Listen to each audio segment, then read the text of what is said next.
ఆయనకి ప్రతిపక్ష హోదా లేదు, ప్రతిపక్ష నాయకుడు కాదు, ఆయన కేవలం పులివెందల ఎమ్మెల్యే. అదేవిధంగా ఆయన ఏమి మంత్రి కూడా కాదు. ఓకే, ఈరోజు హోమ్ మినిస్టర్గా ఉన్న నాకు Y+ ఇస్తారు. ఆయన కేవలం పులివెందల ఎమ్మెల్యేగా ఉన్న ఆయనకి కేవలం ex-CM అని ఒకే ఒక కారణంతో Z+ ఇచ్చారు. ఈరోజు ఒకసారి ఆలోచన చేసుకుంటే జగన్మోహన్ రెడ్డి కూడా ఒక ఎమ్మెల్యేనే. ఆయనకి ఇవ్వాలనుకుంటే 1+1 ఇవ్వాలి. కానీ ex-CM హోదాలో ఉన్నారు కాబట్టి ఈరోజు 58 మంది పనిచేస్తున్నారు. ఆ 58 మందికి నెలకి 30 లక్షల రూపాయలు ఖర్చు అవుతుంది గవర్నమెంట్కి. ఈరోజు Z+ సెక్యూరిటీ మేము ఇస్తున్నాము, అందులో ఎక్కడా కూడా ఎటువంటి సందేహం లేదు. At the same time Ambati Rambabu మొన్న బయటకు వచ్చి దేవాంశకి 3+3 న్యూస్ వచ్చాడు. దేవాంశకి ఇచ్చారో లేదు. మీకు ఒక విషయం చెప్పనా, ఈ రోజుకి కూడా కూటమి ప్రభుత్వం విలువలకి గౌరవం ఇచ్చి భారతీరెడ్డికి 2+2 సెక్యూరిటీ, విజయమ్మ గారికి 2019లో ఆయన సీఎంగా ఉండేటప్పుడే 1+1 సెక్యూరిటీ ఇచ్చారు. కానీ ఈరోజు కూటమి ప్రభుత్వం విజయమ్మ గారికి కూడా 2+2 సెక్యూరిటీ. ఇంకొక విషయం, ఇవన్నీ కూడా కూటమి ప్రభుత్వం ఇచ్చినవి. ఒకసారి సెక్యూరిటీ విషయంలో కూటమి ప్రభుత్వం ఏ రకంగా చేస్తుంది, ప్రతిపక్షాల వాళ్ళకి ఎలా గౌరవిస్తుంది అన్నది మీరు ఇక్కడ గుర్తుపెట్టుకోవాలి. ఈ రోజుకి కూడా మీరు 2019లో బ్రాహ్మణి గారికి, అదేవిధంగా దేవాంశ్ బాబుకి, భువనేశ్వరి గారికి ఇమ్మీడియట్గా డ్రాప్ చేశారు భద్రతని. 2019 వాళ్ళు గవర్నమెంట్ వచ్చిన వెంటనే మళ్ళా తిరిగి ఈరోజు మాట్లాడుతున్నారు. ఈ రోజు వరకు మీకు నమ్ముతారా, కూటమి ప్రభుత్వం వచ్చిన తర్వాత ఒక మంత్రి భార్యగా వాడికి కానీ, కొడుకుగా అతనికి బాబుకి కానీ, బోనమ్మకి కూడా ఈ రోజు వరకు సెక్యూరిటీ తీసుకోలేదు. వాళ్ళు ఈ రోజు వరకు సెక్యూరిటీ ప్రొవైడ్ చేయలే. అంటే ఒకసారి ఆలోచన చేసుకోండి, ఈరోజు గవర్నమెంట్ ఏ రకంగా పనిచేస్తుంది అన్నది కూడా అర్థమవుతుంది. దీనికి 986 మందికి కోర్టుకెళ్ళి కూర్చున్నారు.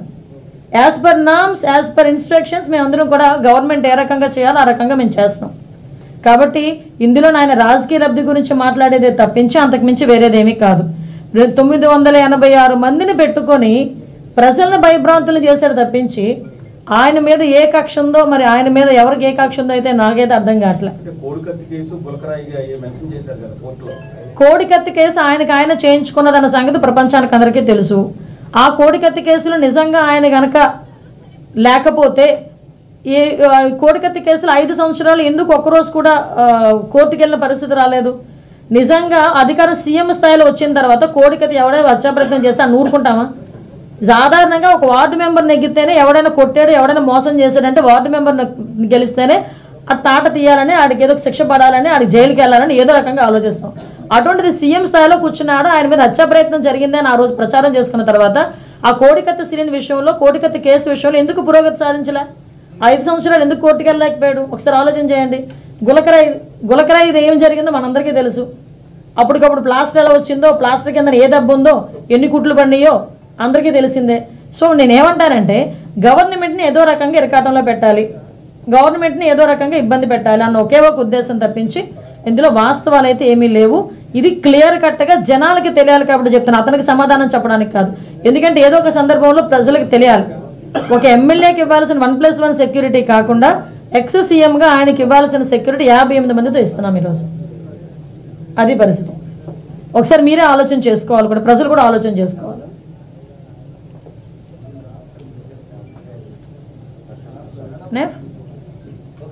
విదేశాల్లో వారి కుటుంబానికి కూడా గతంలో వారు ఇక్కడ మన రాష్ట్ర ప్రభుత్వం చెందిన సెక్యూరిటీ యూజ్ చేశారు. నిజమేనమ్మా, వాళ్ళ పిల్లలకు కూడా సెక్యూరిటీ ఇచ్చుకున్నారు. చెప్తున్నాను కదా. అంటే నేనేమంటానంటే సీఎంగా ఉండేటప్పుడు ఆయన స్పెషల్ సెక్యూరిటీ ఫోర్స్ని ఏర్పాటు చేసుకొని ఇంచుమించుగా చెప్పాలంటే కొన్ని 100 కోట్లు ప్రజాధనాన్ని దుర్వినియోగం చేశారు. మళ్ళా తిరిగి ఆ 980 మంది ఏ రకంగా వస్తారు? ఒకసారి ఆలోచన చేసుకోండి. 986 మంది సెక్యూరిటీ మళ్ళీ ఎలా వస్తారు? ఆయన ఒక ex-CM మాత్రమే, ప్రతిపక్ష హోదా క్యాబినెట్ ర్యాంక్ కూడా లేదు ఆయనకి. క్యాబినెట్ ర్యాంక్ ఉన్నప్పుడు హోమ్ మినిస్టర్గా ఉన్న నాకు Y+ ఇస్తారు, ఆయనకి కానీ మేము Z+ ఇచ్చున్నాం. జగన్మోహన్ రెడ్డికి ఈరోజు Z+ సెక్యూరిటీ కేవలం పులివెందుల ఎమ్మెల్యేకి. దేనికి? చంద్రబాబు నాయుడు గారు దయతో ex-CM కాబట్టి గౌరవం ఇవ్వాలనే ఉద్దేశంతో ఈరోజు ఇచ్చున్నాం. అది విషయం.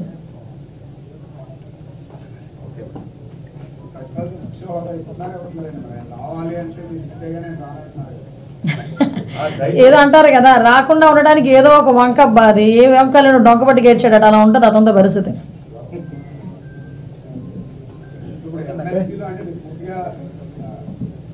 తప్పు ఉన్నామన్నా లేదు, వైసీపీ ఉంటుందంటే లేదు గెలవలేరు కావాలని ఉంటుందంతా. నేను అందుకే అన్నానండి ఇందాక, గెలవలేము అన్న పదం కాదు, గెలిచి చూపించాం ఆల్రెడీ. వాళ్ళ అధికారంలో 151 ప్లస్ మా నలుగురిని తీసుకున్న తర్వాత కూడా ఇంకా సంవత్సరం ఉండగానే 3 ఎమ్మెల్యేలు గెలిచాం. మామూలుగా కాదు, మంచి మెజార్టీతో, 3 ఎమ్మెల్సీలు గెలిచాం. 3 ఎమ్మెల్సీలు మంచి మెజార్టీతో గెలిచాం. 3 ఎమ్మెల్సీలను ఈరోజు మేము పోటీ పెట్టాలి అనుకుంటే 5 నిమిషాలు గెలవటానికి, కానీ విలువలని రక్షించాలి, నైతికతను పాటించాలి ఉద్దేశంతో ఈరోజు మేము డ్రాప్ అవుతున్నాం. కోరుకుంటున్నాం. మేడం, జగన్మోహన్ రెడ్డి మాకు భద్రత కల్పించడంలో ఈ కూటమి ప్రభుత్వం విఫలమైంది, కావాలనే భద్రత లేకుండా చేస్తుంది అని అంటున్నారు. ఏమంటారు? ఇక్కడండి ఒక విషయం చెప్పాలండి, ప్రజలు కూడా తెలియాలి. నేను ఎందుకు ఈ మాట చెప్తున్నానంటే, 986 మంది జగన్మోహన్ రెడ్డికి సీఎంగా ఉండేటప్పుడు అతనికి భద్రత కల్పించారు. దానికి ఒక స్పెషల్ ఫోర్స్ని ఏర్పాటు చేసుకొని ఆయన 986 మందిని ఆయనకి రిక్రూట్ చేసుకున్నారు. 986 మందికి నెలకయ్యే ఖర్చు దగ్గర దగ్గర 5.87 కోట్లు, అంటే 6 కోట్లు దగ్గర. అంటే 986 మంది అతను కనుక కాపలా కాస్తే నెలకి అయ్యే ఖర్చు 6 కోట్లు. అయినా కూడా ఆ రోజు స్పెషల్ ఫోర్స్ పెట్టుకుని ఆయన చేసుకున్నాడు. అప్పుడు ఆయన సీఎం గా ఉన్నాడు, ఆయన స్పెషల్ సెక్యూరిటీ ఫోర్స్ ఏర్పాటు చేసుకున్నాడు. అక్కడ ఇంత డబ్బులు ఖర్చు పెట్టి 5 సంవత్సరాలు ఎన్ని కోట్లు అయిందో మీరే లెక్క పెట్టుకోండి. నెలకి 6 కోట్లు. దాన్ని బట్టి మీరు అర్థం చేసుకుని ఎన్ని వందల కోట్లు అయిందో మీరే అర్థం చేసుకోవాలి. ఈ రోజు జగన్మోహన్ రెడ్డి ఒక మాజీ సీఎం మాత్రమే, అతనికి ప్రతిపక్ష హోదా లేదు, ప్రతిపక్ష నాయకుడు కాదు. ఆయన కేవలం పులివెందుల ఎమ్మెల్యే. అదేవిధంగా ఆయన ఏమి మంత్రి కూడా కాదు. ఓకే, ఈ రోజు హోమ్ మినిస్టర్ గా ఉన్న నాకు వైప్లస్ ఇస్తారు. ఆయన కేవలం పులివెందుల ఎమ్మెల్యేగా ఉన్న ఆయనకి కేవలం ఎక్స్ సీఎం అని ఒకే ఒక కారణంతో Z+ ఇచ్చారు. ఈ రోజు ఒకసారి ఆలోచన చేసుకుంటే జగన్మోహన్ రెడ్డి కూడా ఒక ఎమ్మెల్యేనే, ఆయనకి ఇవ్వాలనుకుంటే 1+1 ఇవ్వాలి. కానీ ఎక్స్ సీఎం హోదాలో ఉన్నారు కాబట్టి ఈరోజు 58 మంది పనిచేస్తున్నారు. ఆ 58 మందికి నెలకి 30 లక్షల రూపాయలు ఖర్చు అవుతుంది గవర్నమెంట్ కి. ఈరోజు Z+ సెక్యూరిటీ మేము ఇస్తున్నాము, అందులో ఎక్కడా కూడా ఎటువంటి సందేహం లేదు. At the same time Ambati Rambabu మొన్న బయటకు వచ్చి దేవాంశకి 3+3 న్యూస్ వచ్చాడు, దేవాంశకి ఇచ్చారో లేదు. మీకు ఒక విషయం చెప్పనా, ఈ రోజుకి కూడా కూటమి ప్రభుత్వం విలువలకి గౌరవం ఇచ్చి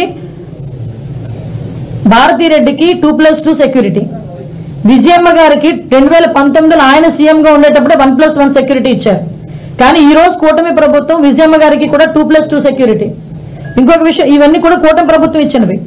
ఒకసారి సెక్యూరిటీ విషయంలో కూటమి ప్రభుత్వం ఏ రకంగా చేస్తుంది, ప్రతిపక్షాల వాళ్ళకి ఎలా గౌరవిస్తుంది అన్నది మీరు ఇక్కడ గుర్తుపెట్టుకోవాలి. ఈ రోజుకి కూడా మీరు 2019లో బ్రాహ్మణి గారికి, అదేవిధంగా దేవాంశ్ బాబుకి, భువనేశ్వరి గారికి ఇమ్మీడియట్ గా డ్రాప్ చేశారు భద్రతని. 2019 వాళ్ళు గవర్నమెంట్ తీసుకువచ్చిన వెంటనే మళ్ళా తిరిగి ఈ రోజు మాట్లాడుతున్నారు. ఈ రోజు వరకు మీకు నమ్ముతారా, కూటమి ప్రభుత్వం వచ్చిన తర్వాత ఒక మంత్రి భార్యగా వాడికి కానీ, కొడుకుగా అతనికి బాబుకి కానీ, బోనమ్మకి కూడా ఈ రోజు వరకు సెక్యూరిటీ తీసుకోలేదు. వాళ్ళు ఈ రోజు వరకు సెక్యూరిటీ ప్రొవైడ్ చేయలే. అంటే ఒకసారి ఆలోచన చేసుకోండి, ఈరోజు గవర్నమెంట్ ఏ రకంగా పనిచేస్తుంది అన్నది కూడా అర్థమవుతుంది. దీనికి 986 మందికి కోర్టుకెళ్ళి కూర్చున్నారు. As per norms, as per instructions మేమందరం కూడా గవర్నమెంట్ ఏ రకంగా చేయాలో ఆ రకంగా మేము చేస్తాం. కాబట్టి ఇందులో ఆయన రాజకీయ లబ్ధి గురించి మాట్లాడేదే తప్పించి అంతకు మించి వేరేదేమీ కాదు. 986 మందిని పెట్టుకొని ప్రజలను భయభ్రాంతులు చేశాడు తప్పించి ఆయన మీద ఏ కక్ష ఉందో, మరి ఆయన మీద ఎవరికి ఏ కక్ష ఉందో అయితే నాకైతే అర్థం కావట్లేదు. కోడికత్తి కేసు ఆయన చేయించుకున్నదన్న సంగతి ప్రపంచానికి అందరికీ తెలుసు. ఆ కోడికత్తి కేసులో నిజంగా ఆయన గనక లేకపోతే ఈ కోడికత్తి కేసులో 5 సంవత్సరాలు ఎందుకు ఒక్కరోజు కూడా కోర్టుకు వెళ్ళిన పరిస్థితి రాలేదు? నిజంగా అధికారం సీఎం స్థాయిలో వచ్చిన తర్వాత కోడికత్తి ఎవరైనా హత్యాప్రయత్నం చేస్తే నూరుకుంటామా? సాధారణంగా ఒక వార్డు మెంబర్ నెగ్గితేనే, ఎవడైనా కొట్టేదో ఎవడైనా మోసం చేశాడంటే వార్డు మెంబర్ గెలిస్తేనే ఆ తాట తీయాలని, ఆడికి ఏదో శిక్ష పడాలని, ఆడికి జైలుకి వెళ్ళాలని ఏదో రకంగా ఆలోచిస్తాం. అటువంటిది సీఎం స్థాయిలో కూర్చున్నాడు, ఆయన మీద హత్యా ప్రయత్నం జరిగిందని ఆ రోజు ప్రచారం చేసుకున్న తర్వాత ఆ కోడికత్తి సిలిండర్ విషయంలో, కోడికత్తి కేసు విషయంలో ఎందుకు పురోగతి సాధించలే? 5 సంవత్సరాలు ఎందుకు కోర్టుకు వెళ్ళలేకపోయాడు? ఒకసారి ఆలోచన చేయండి. గులకరాయి ఇది ఏం జరిగిందో మనందరికీ తెలుసు. అప్పటికప్పుడు ప్లాస్టర్ ఎలా వచ్చిందో, ప్లాస్టర్ కింద ఏ దెబ్బ ఉందో, ఎన్ని కుట్లు పడినాయో అందరికీ తెలిసిందే. సో నేనేమంటానంటే గవర్నమెంట్ ని ఏదో రకంగా ఇరకాటంలో పెట్టాలి. గవర్నమెంట్ ని ఏదో రకంగా ఇబ్బంది పెట్టాలి అన్న ఒకే ఒక ఉద్దేశం తప్పించి ఇందులో వాస్తవాలు అయితే ఏమీ లేవు. ఇది క్లియర్ కట్ గా జనాలకి తెలియాలి కాబట్టి చెప్తున్నా, అతనికి సమాధానం చెప్పడానికి కాదు. ఎందుకు ప్రయత్నాలు మానాలి. ఇంకొకటి కూడా దయచేసి కోరుకుంటున్నా, సందర్భం కాకపోయినా చెప్పాలి. ఎందుకంటే ఎమ్మెల్సీలు అనేసరికి పెద్దల సభ, గౌరవ సభ. అలాంటి పెద్దల సభకి పెద్ద మనసు ఉన్న వాళ్ళు, అదే విధంగా కొంచెం వ్యక్తిత్వం ఉన్న వాళ్ళని పంపించాలి. ఒకరిని డ్రైవర్ని చంపినోడు ఒకడు ఎమ్మెల్సీ అనంతబాబు అని నిన్న మొన్న ఎపిసోడ్లు చూస్తున్నాం. ఇంకో ఎమ్మెల్సీ పరిస్థితి, శ్రీకాకుళం ఎమ్మెల్సీ పరిస్థితి. అంటే ఇలాంటి వాళ్ళందరినీ కూడా ఆ సభలకి పంపించి, పెద్దల సభకు పంపించి పెద్దల సభ తాలూకా గౌరవాన్ని కూడా కించపరిచే విధంగా చేస్తున్న జగన్మోహన్ రెడ్డికి ఒక్కసారి ఆలోచించుకోవాల్సిందిగా ఒకసారి మేమందరం కూడా కోరుకుంటున్నాం. మేడం, జగన్మోహన్ రెడ్డి మాకు భద్రత కల్పించడంలో ఈ కూటమి ప్రభుత్వం విఫలమైంది, కావాలనే భద్రత లేకుండా చేస్తుంది అని అంటున్నారు. ఏమంటారు? ఇక్కడండి ఒక విషయం చెప్పాలండి, ప్రజలు కూడా తెలియాలి. నేను ఎందుకు ఈ మాట చెప్తున్నానంటే,